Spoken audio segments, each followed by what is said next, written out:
Hey guys, welcome back to the channel. My name is Katelyn, and today we're doing episode 98 of the 100 Dragon Challenge. We finally are in the final 3. Wow, years of work on this thing, and we finally made it.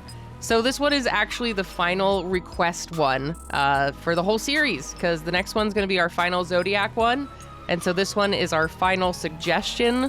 And you probably saw by the title already, but we're doing a Moth Dragon. I thought this would be really fitting for this time of year, like a nice little kind of spoopy-ish looking one for October. And then I just thought this was just a really fun concept. Like, I don't know if we ever did, I don't think we did like a butterfly dragon. I know we did a dragonfly, like a dragonfly dragon, and we've done the ant dragon. We had the bee dragon. God, we've had quite a few insects, but I'm trying to think if there's any more. But it's been such a long time, and there's like so many of these dragons, so I just don't even remember at this point. But I thought a moth would be really fun, both, like I said, time of year, and then it kind of scratches that kind of itch for like a butterfly moth type of looking thing, I guess you could say. And I know I actually saw quite a few people in the comments being like, hey, we haven't done an insect one in a long time. And I'm like, yeah, you're right. It has been a very long time since we've done an insect dragon combo. So I thought this would be fitting for our final request dragon. God, it's so crazy saying that. I cannot believe that we're already like at the end of this challenge. Like, ugh, I can't believe it. Final request dragon. So I finished up the rough sketch. I kind of wanted this one to be kind of a bigger, chunkier dragon. I don't know for sure if its wings would work, but I don't know. I always love how like, I guess they are kind of chunky. Like moths, their bodies are usually like pretty fluffy and round and such. So I tried to emulate that in the dragon's anatomy as well, because I don't know, moths are just so cute. I actually don't really like bugs too much. So I mean, if a moth is flying around me, I won't be too pleased. But some of these like more, I don't know, the bigger, more colorful ones are pretty cool. Like I think I've held one before. But yeah, I still am not a huge fan of bugs randomly in my house or in my life. So, but they look cool. They look cool. Like I love drawing them and I love looking at them, and their overall anatomy and colors and shapes and everything are really cool. So in terms of which moth I chose, it was a very hard choice because my gut wanted to go for like a lunar moth or something like that. I'm like, oh, that sounds really cool. Like the greens and like the moons and everything. But I'm like, oh, I feel that's been done. And I mean, it's not a bad thing if it's been done, but I'm like, I really wanted to do something different for my final request dragon. So I was searching online and just like looking at, like, I literally typed in Google, I'm like, cool moths. I'm like, cool moths with cool colors. I'm like, this will work. And I'm probably going to butcher the name of this one, but this one is called a Cecropia moth, Cecropia. So that's what I based it off of. I just got this really gorgeous photo in my searches of this vibrant reddish orange body with these really cool brown to orange to tan wings.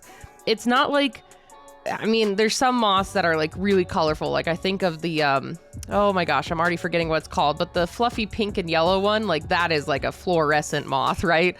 And same with like the lunar moth. It has a very like striking green color with those like lighter yellows and blacks.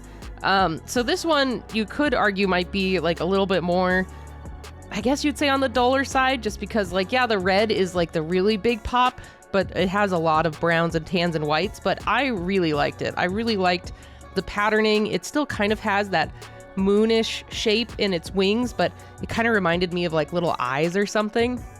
And I think the color palette overall just was like very fitting for this time of year. It just felt Halloween-y. So I was just excited when I saw this one. I'm like, ooh, this one will be really cool.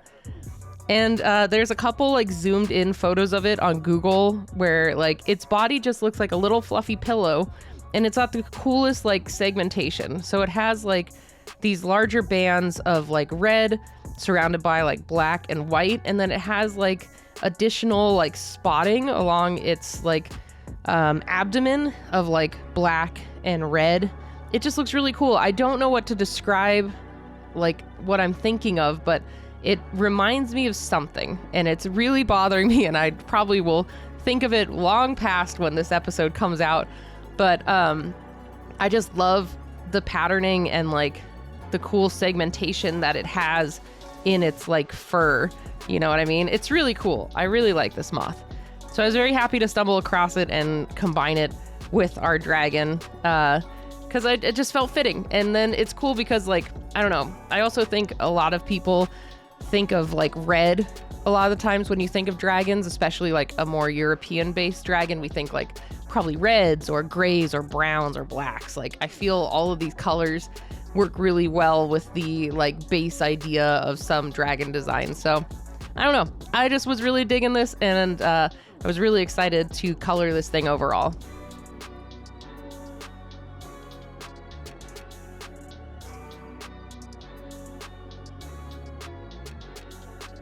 So one quick aside before I jump into more information about this is I accidentally did not change my camera, so we're gonna have to cut forward because I did like so much coloring at this view. Oh, I was so mad. So I apologize. So here we got a little bit of a jump forward because I thought I was still on the side camera, but no, I was on the overhead camera. It just wasn't my day. I'm still recovering from being sick, and I still have a cough and a little bit of congestion. Luckily, I'm not sick anymore, but I just have the worst side effects. So thank you for bearing with me and me messing recording up. But anyway, so one of the things that was a little bit hard with this one, especially with the colors, is I felt my markers were a little bit limited. Like this one I feel would have really benefited from digital art because I could have got it as close as possible to the moth. Like, I love working with Copics, but I think one of the things that's been like the hardest with this challenge is I either get colors that are absolutely perfect and work wonderfully with the dragon, or I don't. And then there's some that are kind of an in-between, but this one, I feel like I got like an in-between where I got pretty close, but I wish I had like the particular red that this moth was. Like, I feel I got as close as possible, you know, as close as I could, but there's a couple pictures where it's a much more vibrant red. I don't know if it's just because that's how it was photographed or maybe photo edited afterwards, but I don't have that vibrant of a red. Like, I do have great vibrant reds, but they tend to start getting more in the pinkish side as they get more vibrant. So maybe it's just I have to buy more reds. Maybe that's the whole thing that I need to do, is get a more diverse red palette. But I feel like I already have so many reds, and that's what's hard because, like, yeah, I can look it up online on like what color it kind of produces, but until you actually use the marker and like put it into like a piece, you don't really know the color of it. And then especially here, like, you cannot go to like an art supply store and just pull out and try the Copics. They usually have them behind lock and key without tester pads, at least here in Arizona. Every place I go, you have to like, the person comes over, like the associate, they unlock the case, and then you pick out your colors, and then they lock the case and walk you immediately to the register, because Copics they're pretty expensive. They're a very like luxury marker, I guess you could say. I guess they're like stolen quite a bit because they are expensive, and they just are like, all right, pick what you want, and then let's go check out, and then that's it. So it's kind of a gamble whenever you buy new colors. And I think overall, like I said, I'm happy with the colors I have, but I think certain things would have benefited. Like the wings were very interesting to try to replicate from the moth. I think I got as close as I could. I'm pretty happy with these, and just the overall look I'm very pleased with. I tried to get some blending in there with some of the different color chunks that were present within the wings. And then I was pretty happy with the red overall of the body. When I add shading, I feel it helps a lot with like making it very cohesive and then just feeling right, because it felt very like flat red to me since most of the body was this similar red color. But I feel it all works out once we get a little bit closer to the end of this drawing.